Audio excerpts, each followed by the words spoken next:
Sheehan's had already a lot of touches. He's only been on the field probably 90 seconds. This is Farino for Bolton. Angles it out wide, still in the Wanderers half of the field. Back to Sheehan again. The Olays coming from the Bolton Wanderers supporters. Out towards the Wanderers left back Conway. Sissoko, challenge comes in on Sissoko. Free kick. There's a clear pull on Sissoko there from Rodriguez. And Bolton have got a free kick close to the halfway line. It's good that, Jack. That's what I like to see. You know, just running the by keeping the ball, and obviously Sheehan's brilliant to be able to do that. He can switch play through, obviously being a pivot down, but it's good to see them take away the game from the opponents by keeping positive possession in negative areas of the pitch while they're winning 4-1. And of course Mark Crossley will guide you through everything, and Keith Hill and Emerson Boyce, you can hear their reaction when we get to the 90-minute mark and when the game is reached its conclusion. 3 minutes away from the 90-minute mark at the moment. Wanderers just managing the game out here. They lead by 4 goals to 1. In fairness, Keith Hill, I don't think even Wanderers supporters would have expected a scoreline like the one we have, particularly when it was 4-0 at one stage. Yeah, I think that's because of obviously recent results and the way that the game's gone against them. 4-0, 4-0, 2-0, I believe. Yeah. But like I say, I was very, very worried from Wigan's perspective of how brave they can be and how well they've tried to attack opponents, especially away from home, without any real success. But that opened the game up for Bolton, and as a consequence, they find themselves 4-1 to the advantage, and deservedly so as well. Conway down the left-hand touchline. Here comes Sissoko racing into the penalty area. He's just been beaten to it, and it's a free kick because Aimson caught the boot, I think, of Ibrahim Sissoko. Free kick to Wigan Athletic just outside their own penalty area. I guess that Sam Tickle will take this. A reminder of the opportunity as well for you to have your say. We're with you on social media at BBC RM Sport. Keith Hill and Emerson Boyce here to give their assessments until we get to our second commentary of the game, which is Rotherham against Stockport County, and the ball is just pumped downfield, and Johnson is happy to let it just gently roll over the touchline. 25,565. A lot of them will probably be pretty damp by now because it has been raining the vast majority of the whole game, but the Wanderers fans, I'm sure, will go in good spirit, and will be interesting to see the reaction from Wigan as well. You can react yourself. We're with you on social media at BBC RM Sport. Throw into Bolton Wanderers. The Wanderers fans preparing to celebrate an overdue victory, I think it's say. The first league win here against Wigan Athletic since November 2014. The first win of any kind here. You've got to go back to an FA Cup game in 2015 when Zach Clough fired in what proved to be the winning goal on that day. As the ball's cleared up to the halfway line by the Wanderers goalkeeper, Teddy Sharman-Lowe. Over the halfway line again it goes, laid back to Sheehan. Sheehan tries to drive it out and pick out Kozia Dubry, didn't quite manage it. Tough challenge that came in there on Fraser Murray. Here's Tickle. Tickle puts the ball over the touchline. And a throw into Bolton Wanderers. We'll keep a close eye on the fourth official. Here comes the board. Throw into Wanderers, level with the edge of the Wigan Athletic penalty area. It's the Bolton fans. 7 minutes of time to be added on. I'm not quite sure where that has come from, but that's what we've got from the fourth official. Throw into Bolton Wanderers, level with the edge of the Wigan Athletic penalty area. Moyley back, and the challenge comes in again. It's a tough one and a big one from McManaman. Another throw to Bolton, same place. This time it's Max Conway. Sissoko is an option, and there's not too much activity, too much movement here from Bolton Wanderers. Being told to get on with the throw-in by the referee, Benjamin Speedy. Is that a free kick? No, play on, says the referee. Bolton might win it back in any case. They do with Conway. Oh, lovely piece of work there from Simons.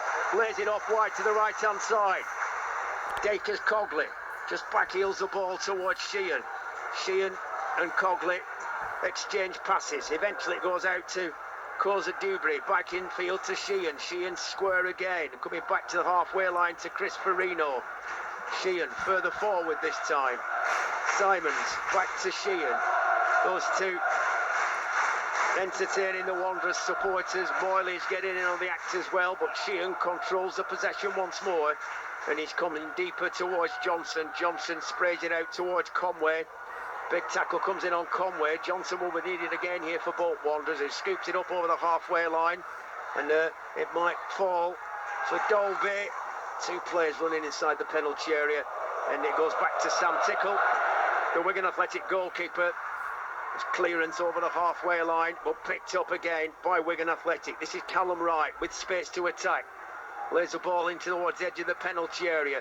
Farino is there for Bolton and being taken up by Asamoah, and it's yet another corner. I've almost lost count. I think that's 13 corners that Wigan Athletic have had in the game, and we are just 2 minutes into the added on 7 of stoppage time on BBC Radio Manchester. So Wigan looking for more respectability here if they can get a second goal. Remember, they trailed 4-0 at one stage before Paul Mullin with a beauty of a strike gave them some hope. Ball killed into the penalty area, punch well clear by Sharman Lowe, the Wanderers keeper. Lofted back into the box again, but first to respond, as they have been for much of the game.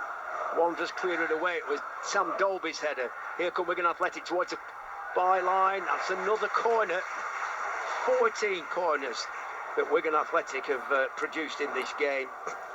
And Liverpool have beaten Everton by 2-1. That is now a full-time score at Anfield. 5 straight wins to start the Premier League season for the current champions. And that is very, very impressive as well. Don't forget, tomorrow afternoon we're with Manchester City. 4:30 kick-off at Arsenal. David James and Mark Crossley, a commentary team there.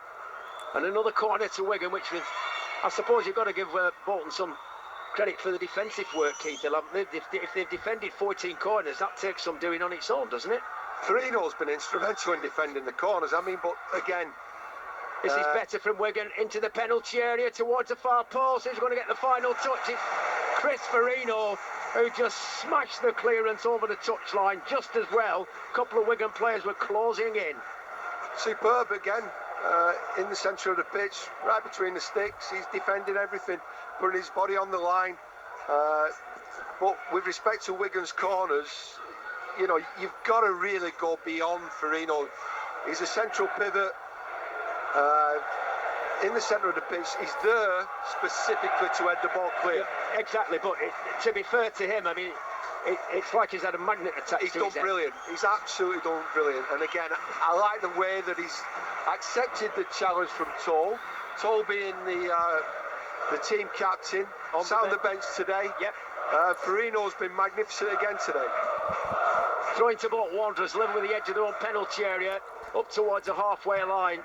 I suppose in essence this game was pretty much done and dusted at the halfway mark as Bolton led by 3-0. It was certainly done when they got a fourth soon after half-time. 2 goals for Forrest, Thierry Gale and Burstall, the scorers for Bolton Wanderers. The response and reply being fired in from Paul Mullin for Wigan Athletic.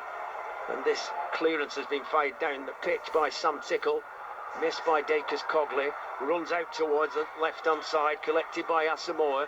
He's got some support, edge of the penalty area. This is better from Wigan Athletic. Ball laid out to that left-hand side once more, and there's the layoff ball, but Cogley comes across, and it is easily taken on the near post in any way by the Wanderers goalkeeper, Teddy Sharman Lowe.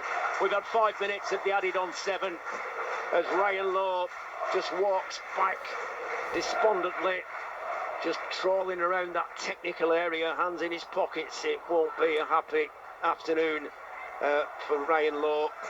He might get some respite with his team where he started his footballing career at Liverpool, winning against Everton. But if you look across to the opposite technical area, I would imagine it's a very satisfied Stephen Schumacher. You'll hear from both managers as the afternoon progresses here on BBC Radio Manchester, incidentally. And we'll be progressing to commentary on Stockport at Rotherham at 3 o'clock today, with regular reports on Salford against Swindon and Oldham, who travel to Cheltenham, and Bolton looking for a strong finish as the goalkeeper clips it over towards the edge of the penalty area, bounces once, free kick. The challenge unfair by Sam Donnelly, certainly judged to have been unfair. and Wigan Athletic have taken the free kick, but they're back with the possession. Aimson turns it further back to his goalkeeper. Sam Tickle scoops it up to the halfway line over the head of Mullin, and Bolton have got a free kick right on the halfway line. We've probably got about 40 seconds remaining. The match referee, Benjamin Speedy, has had a look at his watch on a couple of occasions. He's the sole judge, of course, and Wanderers just happy to play out time. They've managed it, and they've managed something this afternoon they haven't done for 10 years at the Tough Sheet Stadium against close rivals from just down the road, Wigan Athletic. Referee again, checks his watch. Johnston plays it wide to Conway. Conway, not quite sure where to go, flicks it forward. That's a free kick, isn't it? No, referee says throw into Bolton Wanderers right on the halfway line. And the referee says that will be enough for today. Wanderers in control at half-time, leading by 3 goals to 0. Then they got a fourth, and it was game over. A response from Mullin, but on the day, Bolton Wanderers worthy winners against Wigan by 4 goals to 1. Yeah, that has been a long time coming for these Bolton fans in this stadium, absolutely bouncing throughout, and then at the final whistle, as both sets of players shake hands in front of us, an absolutely dominant derby day for the Wanderers, and a great day, Keith Hill, for their manager Stephen Schumacher too. Yeah, brilliant, absolutely superb against one of his closest footballing friends in general, but you just got to be really impressed with Bolton's performance, especially in the first half, professionalism in the second half, but that desire, that determination, that grit, and then the footballing ability to exploit the space that Wigan gave them. It was a real joy to watch, and fully deserved victory for Bolton. What was the most impressive aspect of it all, do you think, from a Bolton perspective today? Was it the way they attacked? Was it the goals they scored, how clinical they were, or was it just the whole package? I think the whole package, especially in the first half. And as a manager, sometimes when you find yourself 3-0 going 4-0 up just in the early embers of the second half, I think that's game over. And sometimes you can look to in depth at probably 20-30 minutes towards the end of the game, where it's not as good as it was in the first half. But for 50 minutes of that game today, they were absolutely exceptional in everything that you need out of possession and in possession. A goal-scoring threat, but defensively very, very strong. Defended from the front, attacked from the goalkeeper. I thought they were excellent, but I must say that Wigan could not have given them a better template for what Bolton need to win football matches. The Bolton fans are singing in the rain here at the Tough Sheet Stadium, celebrating that derby win with the entire squad who are doing a lap of honour at the moment. Emerson Boyce, former Wigan captain, will come on to the Wigan performance and maybe what Keith said there in a second, but maybe just a word from you on what you've seen from Bolton Wanderers today.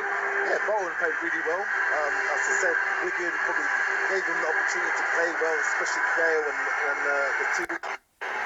Gave them all that space to play in.